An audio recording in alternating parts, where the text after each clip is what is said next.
കേന്ദ്ര സർക്കാരിന്റെ information and broadcasting മന്ത്രാലയം നടത്തുന്ന കലാസാംസ്കാരിക പരിപാടികളിൽ മോഹിനിയാട്ടം അവതരിപ്പിക്കാൻ ഇനി സീതു ശാന്തകുമാറും ഉണ്ടാകും. 6 വയസ്സ് മുതൽ മോഹിനിയാട്ടവും ഭരതനാട്യവും ഒക്കെ അഭ്യസിച്ചിരുന്ന സീതു സ്കൂൾ, കോളേജ് കലോത്സവങ്ങളിലൊക്കെ നിറസാന്നിധ്യമായിരുന്നു.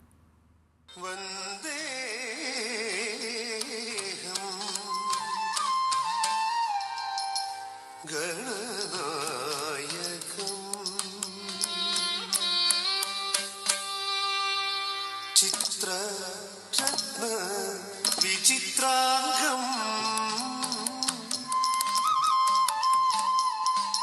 ചിത്രമാല വിഭൂഷിതം.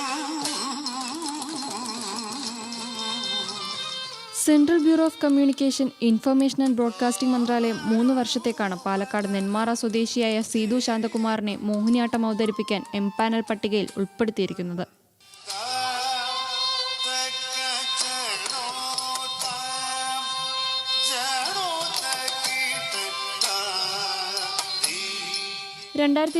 ഡൽഹിയിൽ നടന്ന ഫെസ്റ്റിവൽ ഓഫ് ലൈറ്റ്സിൽ സീതു മോഹിനിയാട്ടം അവതരിപ്പിച്ചിട്ടുണ്ട്. തിരുവനന്തപുരം പത്മനാഭസ്വാമി ക്ഷേത്രം, ഗുരുഗോപി കലാനടന കേന്ദ്രം എന്നീ വേദികളിലും മോഹിനിയാട്ടം അവതരിപ്പിച്ചിട്ടുണ്ട്. മോഹിനിയാട്ടത്തിൽ തിളങ്ങുമ്പോഴും തിരുവാതിരക്കളിയിൽ PhD നേടാനുള്ള ശ്രമത്തിലാണ് സീതു. നൃത്തപഠനം പുതുതലമുറകൾക്ക് പകർന്നു നൽകാനായി ഓൺലൈൻ, ഓഫ്ലൈൻ ക്ലാസുകളും നൽകുന്നുണ്ട്. വിദേശ വിദ്യാർത്ഥികളും ഇതിൽ പങ്കാളിയാണ്. ഞാൻ താളത്തിൽ സജീവമായി പ്രവർത്തിക്കുമ്പോഴാണ് എനിക്ക് അപേക്ഷ കയ്യിൽ വരുന്നത്.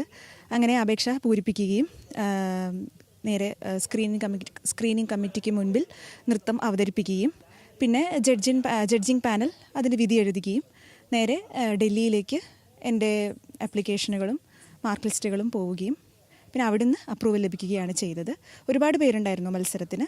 അപ്പോൾ അവരുടെ ഇടയിൽ നിന്നാണ് ഇങ്ങനെ ഒരു റെക്കഗ്നീഷൻ കിട്ടിയത്. അതിൽ ഞാൻ ഒരുപാട് സന്തോഷിക്കുന്നു.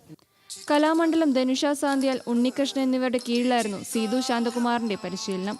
3 വിഷയങ്ങളിൽ ഡിപ്ലോമയും എറണാകുളം സെന്റ് തെരേസാസ് കോളേജിൽ നിന്ന് BA ഭരതനാട്യവും കരസ്ഥമാക്കിയിട്ടുണ്ട്. രാജീവ് മേനോൻ ചെയർമാനായ താളത്തിലും സീതു സജീവമാണ്. ന്യൂസ് മലയാളം, പാലക്കാട്.